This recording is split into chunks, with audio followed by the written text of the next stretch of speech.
माता र पिताको रज र प्रियबाट त्यो एउटा सानो त्यो एउटा कलकल बनेर आमाको पाठे घरमा प्रवेश गर्छ।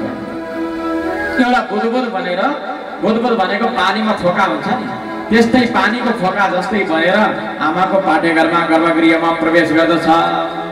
र त्यहाँ एक रात्रिमा त्यो एउटा सानो कलल एउटा पानीको थोपा जस्तो बन्छ, 5 रात्रिमा त्यो अलि ठुलो बन्छ, 10 दिनमा त बयरको गेडो जत्रै हुन्छ अरे। गर्भमा बयरको गेडो जस्तै हुन्छ 10 दिनमा। 1 महिनामा त्यसको शिर निक्लेर आउँछ, 2 महिनामा हात खुट्टाहरू पनि निस्किन्छन्, अङ्गहरू पलाउन थाल्छ, 3 महिनामा नङ रौँहरू हड्डी चर्म र स्त्री पुरुषको चिन्ह पनि 3 महिनामा निस्किन्छ। 4 महिनामा गएर त्यो मासुको डल्लो त्यो अत्यन्तै 4 महिनामा गएर त्यसलाई मासुको डल्लो बन्छ। 5 महिनामा भोक प्यास लाग्न थाल्छ। 6औं महिनामा त्यो आमाको आन्द्रोबाट टाँसिएर यता र उता गर्दै दौडिँदै दौडिँदै यता उता गर्दै दाहिनेतिरको कोखमा गएर बस्छ। 6 महिनामा र आमाले खाएका अन्न जलहरूबाट त्यो आफू पनि पुष्ट हुन थाल्छ। र त्यहाँ आमाले अलिकति अमिलो पिरो खाइदिनु भयो भने त्यसले पोल्छ, टट्टाउँछ, त्यसलाई बडा दुःख हुन्छ, रुन्छ, कराउँछ, चिच्याउन थाल्छ, बडा दुःख हुन्छ। र त्यहाँ किराहरू पनि हुन्छन्, टोक्न थाल्छन्।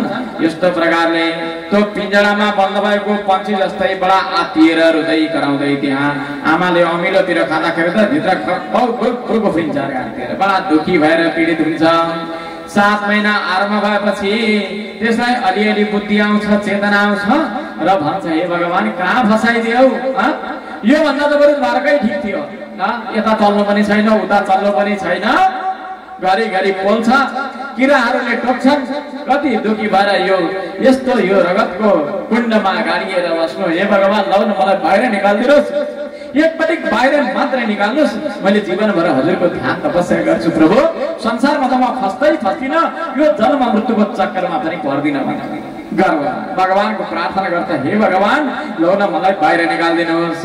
जन्तुरुवाच तस्योपसन्नमवितुं जगदीच्छयात्ता नाना तनोर्भुविचला चरणारविन्दं सोऽहं व्रजामि शरणं यकुतो भयं मे एने दृशे गतिरदर्श्य सतोऽनुराप। हे भगवान म बडा अदम छु, मेरो पापको कारणले आज म यो गर्भमा आएँ, मैले जीवनमा धेरै नराम्रा कर्म गरेको भएर जन्म मृत्युको चक्करमा परे, हे भगवान लौ न मलाई बाहिर निकाल्दिनुहोस्। आमाको गर्भमा मैले साह्रै दुःख पाएँ, यो मलमूत्र र रगतको कुवामा म यसरी उत्तानो गरेर कति दिनसम्म बस्ने हो, हे भगवान लौ न मलाई बाहिर निकाल्दिनुहोस् भनेर रुन कराउन थाल्छ। र 7 महिना 8 महिना जब 9 महिनामा प्रवेश गर्छ र आत्तिँदै ऊ उत्तानो परेर उभिन्न मुख भएर हात जोडेर भगवानलाई प्रार्थना गरिरहेको हुन्छ। त्यही अवस्थामा आमाको त्यहाँ गर्भबाट बाहिर निस्किने कोसिस गर्छ र बिस्तारै बाहिर निस्किन्छ।